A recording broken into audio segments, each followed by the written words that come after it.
ನಮಸ್ಕಾರ ಸ್ನೇಹಿತರೆ, ನಾನು ನಿಮ್ಮ ಮಲ್ಲು ಮುರುಗೋಡ್. ಸರ್ಕಾರಿ PU ಕಾಲೇಜುಗಳಲ್ಲಿ ಪ್ರವೇಶ ಕುಸಿತ. ಸುಮಾರು 35,000ದಷ್ಟು ಇಳಿಕೆ. ಖಾಸಗಿ ಕಾಲೇಜಿನತ್ತ ವಿದ್ಯಾರ್ಥಿಗಳ ಒಲವು ಅಂತಕ್ಕಂಥದ್ದು. ಹಾಗಾದರೆ ಈ ವಿಷಯವನ್ನು ನಾನು ಏಕೆ ಹೇಳ್ತಿದ್ದೀನೆಂದರೆ, ಇಲ್ಲಿ ನೋಡ್ಬೋದು ನೀವು ಉಪನ್ಯಾಸಕರ ನೇಮಕಾತಿಗೆ ಸಂಬಂಧಪಟ್ಟಂತೆ ಕ್ರಮವನ್ನು ಕೈಗೊಳ್ಳಲಾಗುತ್ತದೆ ಅಂತಕ್ಕಂಥ ಒಂದು ನ್ಯೂಸ್ ಇದೆ ಅಂತಕ್ಕಂಥದ್ದು. ಹಾಗಾದರೆ ಏನಿದು,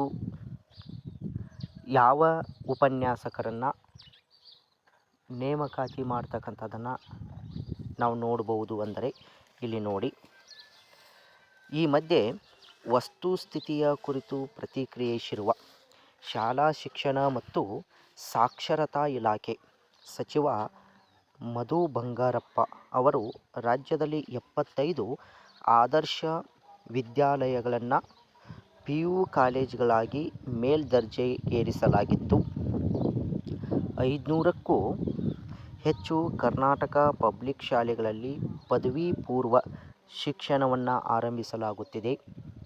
ಇದು SSLC ಪೂರ್ಣಗೊಳಿಸಿದ ವಿದ್ಯಾರ್ಥಿಗಳು ಅಲ್ಲಿಯೇ PU ಶಿಕ್ಷಣಕ್ಕೆ ಸೇರ್ಪಡೆಯಾಗಲು ಅನುಕೂಲವಾಗಲಿದೆ ಎಂದರು ಅಂತಕ್ಕಂಥದ್ದು. ಹಾಗಾದರೆ ಸರ್ಕಾರಿ PU ಕಾಲೇಜುಗಳಲ್ಲಿನ ಪ್ರವೇಶಾತಿಯನ್ನು ಹೆಚ್ಚಿಸಲು ಹಲವು ಉಪಕ್ರಮಗಳನ್ನು ಕೈಗೊಳ್ಳಲಾಗುತ್ತಿದ್ದು, ಶೀಘ್ರದಲ್ಲಿಯೇ 800 ಉಪನ್ಯಾಸಕರ ನೇಮಕಕ್ಕೆ ಕ್ರಮ ಕೈಗೊಳ್ಳಲಾಗುವುದು. ಇನ್ನು PU ಕಾಲೇಜಿನ ಉಪನ್ಯಾಸಕರು ಸೇರಿದಂತೆ ಒಟ್ಟು 18,000 ಉಪನ್ಯಾಸಕರನ್ನು ನೇಮಕ ಮಾಡಿಕೊಳ್ಳಲು ಇಲಾಖೆ ಸಿದ್ಧವಿದ್ದು, ಒಳ ಮೀಸಲಾತಿ ವರದಿಯ ಶಿಫಾರಸುಗಳಿಗೆ ಅನುಗುಣವಾಗಿ ಕಾಯಲಾಗುತ್ತಿದೆ ಎಂದಿದ್ದಾರೆ ಅಂತಕ್ಕಂಥದ್ದು. ಇಲ್ಲಿ ನೀವು ನೋಡ್ಬೋದು ಫ್ರೆಂಡ್ಸ್, ಸಚಿವ ಮಧು ಬಂಗಾರಪ್ಪನವರೇ ಏನು ಮಾಡಿದ್ದಾರೆ ಅಂದ್ರೆ ತಿಳಿಸಿದ್ದಾರೆ, 800 PU ಕಾಲೇಜಿನ ಉಪನ್ಯಾಸಕರ ಒಂದು ನೇಮಕಾತಿಗೆ ಕ್ರಮವನ್ನು ವಹಿಸಲಾಗುತ್ತಿದ್ದು, PU ಕಾಲೇಜಿನ ಉಪನ್ಯಾಸಕರ ನೇಮಕಾತಿಯ ಜೊತೆಗೇನೆ ಒಟ್ಟು 18,000 ಉಪನ್ಯಾಸಕರು ಅಂದರೆ ಶಿಕ್ಷಕರನ್ನು ನೇಮಕ ಮಾಡ್ತಕ್ಕಂಥ ಒಂದು ಪ್ರಕ್ರಿಯೆ ನಡೆಯಲಿದ್ದು, ಇಲಾಖೆ ಎಲ್ಲ ರೀತಿಯಲ್ಲಿಯೂ ಕೂಡ ಸಿದ್ಧವಿದೆ ಅಂತಕ್ಕಂಥದ್ದು. ಹಾಗಾಗಿ ಒಳ ಮೀಸಲಾತಿ ಜಾರಿಯಾದ ತಕ್ಷಣ ಈ PU ಕಾಲೇಜ್ ಆಗಿರ್ಬೋದು, ಪ್ರೈಮರಿ ಆಗಿರ್ಬೋದು, ಹೈಸ್ಕೂಲ್ ಆಗಿರ್ಬೋದು, ಹೀಗೆ ಒಟ್ಟು 18,000 ಶಿಕ್ಷಕರ ನೇಮಕಾತಿಯನ್ನು ಮಾಡಲಾಗುತ್ತದೆ ಅಂತಕ್ಕಂಥದ್ರ ಬಗ್ಗೆ ಸಚಿವ ಮಧು ಬಂಗಾರಪ್ಪನವರು ಏನು ಮಾಡಿದ್ದಾರೆ ಅಂದ್ರೆ ತಿಳಿಸಿದ್ದಾರೆ ಅಂತಕ್ಕಂಥದ್ದು.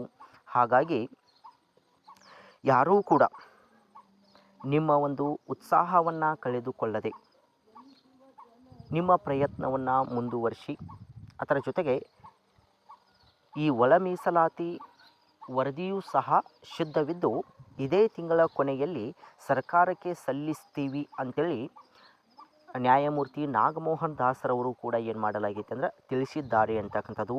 ಸರ್ಕಾರ ಅತಿ ಶೀಘ್ರಗತಿಯಲ್ಲಿ ಅದನ್ನು ಜಾರಿಗೊಳಿಸ್ತಕ್ಕಂಥ ಪ್ರಯತ್ನವನ್ನು ಮಾಡಬೇಕಾಗ್ತದೆ.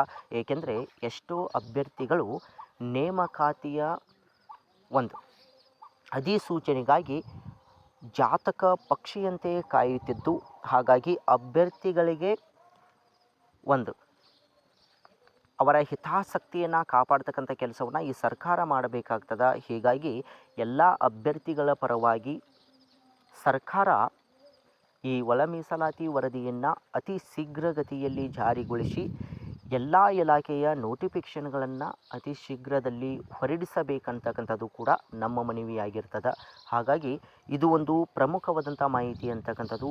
ಸದ್ಯದಲ್ಲಿ 800 PU ಕಾಲೇಜಿನ ಉಪನ್ಯಾಸಕರ ನೇಮಕಾತಿಗೆ ಚಾಲನೆ ಸಿಗಲಿದೆ ಅಂತಕ್ಕಂಥರ ಬಗ್ಗೆ ನಾವು ನೋಡಿದ್ದೀವಿ ಅಂತಕ್ಕಂಥದ್ದು. ಇದಿಷ್ಟು ನಿಮಗೆ ಇವತ್ತಿನ ಪ್ರಮುಖವಾದಂಥ ಮಾಹಿತಿ ಅಂತಕ್ಕಂಥದ್ದು.